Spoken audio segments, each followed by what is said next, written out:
les marchés financiers avec IG Markets, CFD Trading. Bonjour, c'est Gilles du site boursicoté.com. Voici l'analyse technique du CAC 40 pour la journée du mercredi 26 octobre 2011. Avec aujourd'hui une bien belle séance d'hésitation, puisqu'après une ouverture en baisse à 3167,66, nous avons marqué un plus haut à 3227,97, un plus bas à 3146,11, avant de revenir en clôture à 3169,62 points.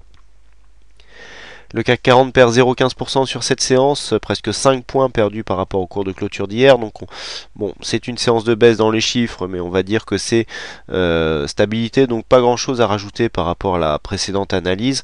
On est toujours dans la même zone ici que je vous avais défini déjà comme une certaine zone de neutralité, où on a ici des bougies qui sont bordées à la hausse et à la baisse par deux zones techniques qui sont maintenant connues. Cette zone de neutralité avait déjà été utilisée à la suite de la sortie de la tendance dynamique haussière. On était venu marquer ici une petite vague de consolidation, on avait testé le 38,2 et on était remonté dans cette zone de neutralité. Donc cette situation technique souligne vraiment la tendance neutre. Je sais qu'il y a beaucoup de neutres dans mes phrases, mais voilà, tendance neutre d'un point de vue moyen et court terme. On vient ici, on a une zone de support entre 3150 et 160 et on a une zone de résistance ici entre 3220 et 230. Bon, on oscille à l'intérieur de cette zone. Toutefois, ce que l'on peut remarquer, c'est que les clôtures sont de plus en plus basses. Pourtant, on n'a pas eu vraiment une phase haussière assez dynamique pour justifier déjà cette espèce de petite consolidation à plat, puisque vous voyez que suite à cette dynamique que nous avons eu là, nous sommes venus marquer une petite consolidation, puisqu'on est venu chercher les 38,2, mais là on n'a pas eu de continuité de mouvement, puisque on n'est pas parti marquer des nouveaux plus hauts suite à ces deux bougies ici qui avaient pourtant impulsé un mouvement haussier.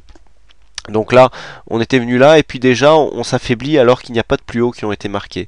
Voilà, c'est ce qui explique un petit peu le biais neutre adopté en ce moment. Ce biais se vérifie un petit peu sur tous les indicateurs, puisque le RSI IT maintenant a une évolution quasi horizontale. Alors on a le stochastique par contre qui revient sur son signal baissier. Vous voyez qu'on était bien parti ici de la zone de survente. On était parti avec une belle amplitude, et puis ici on avait une petite hésitation et là on revient sur ce signal, donc peut-être continuité. Personnellement, j'ai un peu plus de signaux baissiers que de signaux haussiers aujourd'hui, je vous en reparlerai tout à l'heure. Mais là, on serait peut-être en fait sur une petite continuité de signal baissier qui a eu lieu donc depuis le 13 octobre, avec une petite hésitation, et là on a l'air de repartir, mais vous voyez, bon, il n'y a rien, l'écart entre l'indicateur et sa ligne de signal, pour l'instant, c'est un petit signal, donc avec une phase d'hésitation. Au niveau des indicateurs, voilà, petit signal baissier. Là on repart à la baisse au niveau du MACD. Vous voyez qu'on était sur un signal baissier depuis le 13 octobre aussi, du point de vue du MACD. On avait une petite hésitation donc sur la bougie de lundi, et puis là on repart en évolution baissière. Donc la tendance de fond ici serait plutôt, comme je le disais hier, vous voyez que les histogrammes sont plus orientés sur la partie positive donc de la zone de cotation, de l'échelle de cotation de cet indicateur.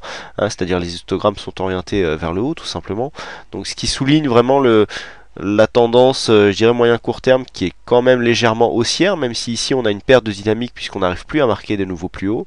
Mais vous voyez que c'est souligné par cet indicateur, le MACD ici, qui nous indique avec des histogrammes orientés vers le haut que la tendance sur le fond reste quand même positive. Plus pour longtemps, parce que là on voit que si on continue à baisser comme ça, on pourrait repartir en négatif et donc annuler ce début de tendance haussière. Au niveau des volumes, on remonte un petit peu par rapport aux deux précédentes séances. On est presque dans la moyenne, légèrement en dessous, et on remonte un petit peu aussi au niveau de la volatilité.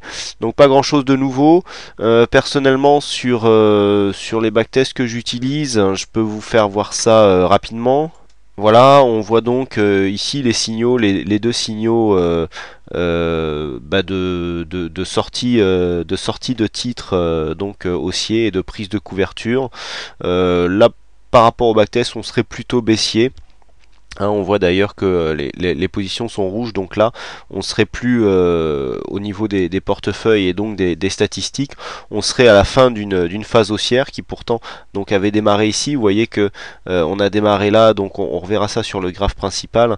Donc 18 octobre, on a marqué une petite phase de hausse et d'après les backtests que j'utilise, eh bien on serait déjà à la fin de ce mouvement. Alors je le rappelle, hein, ces backtests sont expérimentaux, donc on ne les prend pas au pied de la lettre, hein, c'est juste des statistiques qui nous donnent des indications sur l'évolution possible de la tendance. Donc là ici, petite perspective baissière, on n'arrive pas à marquer des plus hauts, on sent ici que dès qu'on... ça a été bien visible aujourd'hui, hein. On a eu une phase haussière qui a été assez régulière, et puis quand on est venu marquer ici ce plus haut, et bien boum, tout est retombé et on a eu du mal à revenir sur la zone de cotation qui était proche de celle des niveaux d'ouverture. Donc on a vu vraiment que la phase baissière a été assez violente. Alors c'est toujours bien la réunion de la Banque Centrale Européenne qui laisse un petit peu les investisseurs dans l'expectative. Bon, c'est clair que s'il y avait des solutions assez fortes qui étaient évoquées, on pourrait avoir donc une reprise de la dynamique à la hausse. Par contre, bon, comme je le disais, le fait que nous n'ayons rien eu de positif dimanche, c'est quand même assez mauvais signe. Hein, en général, s'il y avait eu des signes positifs, nos politiques se seraient empressés de les étaler sur la place publique, mais là, on n'a rien du tout. Donc bon, personnellement, j'opterais plutôt pour une continuité baissière, voire donc premier objectif, donc on aura un premier signalement en cas de cassure ici des 3118, deuxième signal ici cassure des 3080 qui représente ici la zone où il y a le 38.2 de Fibonacci, hein, qui est un peu plus haut, 3080-50, et donc le plus bas de la séance donc du 20 octobre, avec un retour possible donc sur la zone des 3060 points.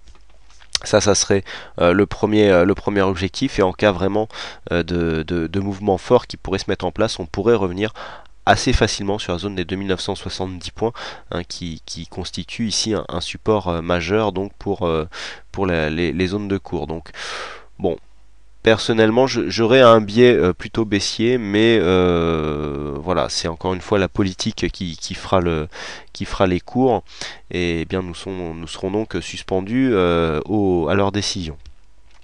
Donc voilà les peu de choses qu'on peut dire sur cette analyse technique. Alors aujourd'hui c'est Raja qui a gagné au jeu du fixing, bravo à lui. J'ai voulu aussi mettre 3170, mais la place étant prise, j'ai mis 3169, et donc pour 12 centièmes de point, c'est Raja qui gagne à ce jeu du fixing, donc bravo à toi Raja. Et puis quant à moi, il ne me reste plus qu'à vous souhaiter à toutes et à tous une bonne soirée, bonne chance dans votre aide, et je vous donne donc rendez-vous dès demain pour de prochaines analyses techniques. Les marchés financiers avec IG Markets, CFD Trading.